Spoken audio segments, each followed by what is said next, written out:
You know, every single organization out there, whether it's a tiny startup or a huge global company, is basically chasing the same thing, high performance. But how do you actually get there? Is it all about your strategy, the money you have, the tech you use? Well, today we're going to break down the real formula, and not just based on opinion, but on a huge review of some serious academic research. So what does the data actually tell us? Right? This is the million-dollar question. If there was one simple, easy answer, everybody would be doing it already. But what the evidence shows us is that it's not some single secret. It's more like a dynamic engine powered by a combination of really powerful factors. And that engine, it really has two main parts. After digging through years and years of data, researchers have confirmed that it all boils down to these two interconnected forces: organizational culture and leadership. So what even is organizational culture? Well, the easiest way to think about it is like the company's personality. It's all the unwritten rules, the stuff everyone just knows. It's the vibe, the way we do things around here, that guides how everyone behaves and what everyone agrees is important. And then you've got leadership. And listen, this is not just about who has the fancy job title or the corner office. Leadership is the action of influencing people, of getting everyone, individuals and teams, all pulling in the same direction to hit those big company goals.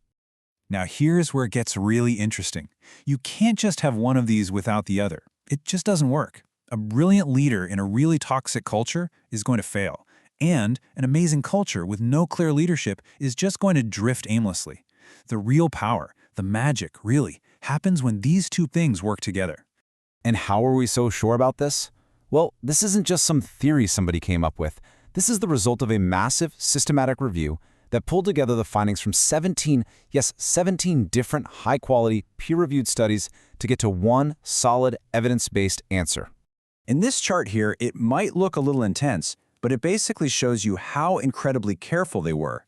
Researchers went through tons of articles from just the last 5 years, and they filtered them down and down until only the absolute best, most credible studies were left. The bottom line is, what you're hearing today is what the hard data is telling us. All right, so let's dig into that first piece of the puzzle, leadership. Because as you're about to see, how a leader actually leads makes a huge difference on both the culture and, ultimately, the company's performance.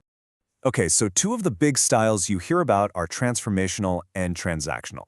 The transformational leader, they're kind of like a great coach. They inspire you, they get you excited, and they connect your day-to-day work to a much bigger vision. They're all about your growth. A transactional leader, on the other hand, is a bit more like a negotiator. It's a clear exchange. You do a good job, you get a reward. It's all about keeping things running smoothly and by the book. Very different ways of leading. And then you've got situational leadership, which is all about being adaptable, kind of a chameleon. These leaders don't just stick to one style. Nope, they change their approach. Maybe they need to be direct, maybe more of a coach, or maybe just delegate. It all depends on what their team member needs in that specific moment. So, which one works best? Well, the research gives us a pretty clear answer.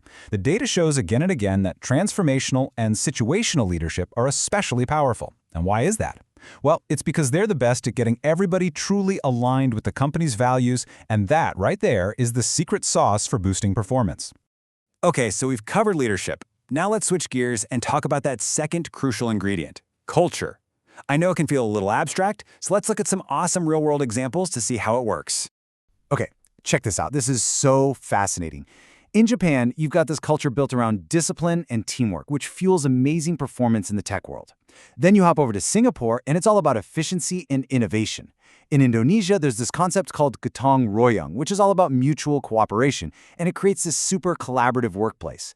And in China, values like collectivity and respect for authority really help drive alignment. See, they're all different, but they all work. And that's really the big takeaway here. There is no single best culture. It's not a one-size-fits-all thing. What really matters is that the culture, whatever it is, provides a really clear, consistent roadmap that helps everybody understand how to succeed together. All right, so we've looked at leadership styles and we've looked at culture in action. Now, it's time to put the two halves of our engine together and see how they really create that high-performance magic. If you remember one thing from all 17 of those studies, make it this. The relationship between leadership and culture is not a one-way street. It's a loop. They're totally dependent on each other. They literally feed off of each other. So, it starts here. Great leaders, especially those transformational and situational ones we talked about, they are the architects of the culture. Every decision they make, everything they say, it all works to intentionally build and strengthen the values they want to see in the company. But it doesn't end there, because the culture then pays it back. Once you've built that strong, high-performance culture, it creates an environment where good leaders can really succeed.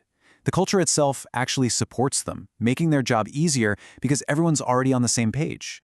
And that is the performance engine. Leadership provides the spark that shapes the culture, and then that culture becomes this powerful, self-sustaining system that makes great leadership possible. It's this continuous loop, working together, that pushes an organization forward and gets those amazing results. So, I want to leave you with a question to think about. What is one small thing you could do tomorrow, literally tomorrow, to help shape the culture of your team for the better? It's a powerful thing to consider. Thanks so much for tuning in.